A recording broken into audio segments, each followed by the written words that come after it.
Hi all, welcome to football arena. കഴിഞ്ഞ ഫ്രാൻസിനെതിരെയുള്ള മത്സരത്തിൽ പരാജയപ്പെട്ടതോടുകൂടി കാർലോ ആഞ്ചലോട്ടിക്കും ബ്രസീലിയൻ ടീമിനും വലിയ വിമർശനങ്ങൾ ഏറ്റുവാങ്ങേണ്ടി വന്നിരുന്നു. പക്ഷേ ക്രൊയേഷ്യക്കെതിരെയുള്ള മത്സരത്തിൽ തകർപ്പൻ വിജയം നേടിക്കൊണ്ട് ബ്രസീൽ തിരിച്ചു വന്നിട്ടുണ്ട്. 1-3 ഗോളുകൾക്കാണ് ബ്രസീൽ ക്രൊയേഷ്യയെ പരാജയപ്പെടുത്തിയത്. ഇനിയിപ്പോൾ വേൾഡ് കപ്പാണ് വരാൻ പോകുന്നത്. അതിനു മുന്നേ 1-2 സൗഹൃദ മത്സരങ്ങൾ കൂടി ബ്രസീലിന് അവശേഷിക്കുന്നുണ്ട്. ഏതായാലും മെയ് 18-ാം തീയതിയാണ് കാർലോ ആഞ്ചലോട്ടി വേൾഡ് കപ്പിനുള്ള സ്ക്വാഡ് പ്രഖ്യാപിക്കുക. വേൾഡ് കപ്പിനെ പേടിക്കുന്നുണ്ടോ?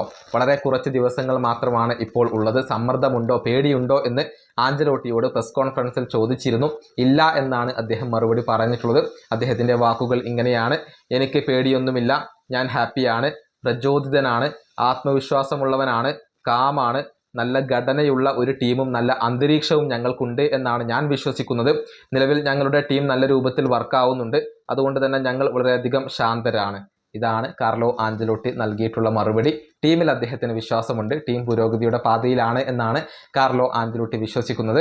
നിലവിൽ അദ്ദേഹത്തിന് ആശങ്കകളോ പേടിയോ ഒന്നുമില്ല. അദ്ദേഹം വളരെയധികം ശാന്തനായിക്കൊണ്ട് തുടരുകയാണ് എന്നാണ് അദ്ദേഹം ഇപ്പോൾ വ്യക്തമാക്കിയിട്ടുള്ളത്. ഏതായാലും ബ്രസീലിനെ സംബന്ധിച്ചിടത്തോളം മികച്ച പ്രകടനം നടത്തേണ്ടത് അനിവാര്യമാണ്. സമീപകാലത്ത് സ്ഥിരതയില്ലാത്ത പ്രകടനമാണ് നടത്തിയിട്ടുള്ളത്. ഏറ്റവും മികച്ച ഒരു ടീമിനെ തന്നെ വേൾഡ് കപ്പിന് വേണ്ടി ആഞ്ചലോട്ടി അണിനിരത്തും എന്നാണ് ആരാധകർ പ്രതീക്ഷിക്കുന്നത്. ഈ വീഡിയോ അവസാനിപ്പിക്കുന്നു. അടുത്ത ടീമിനെ വീണ്ടും കാണാം.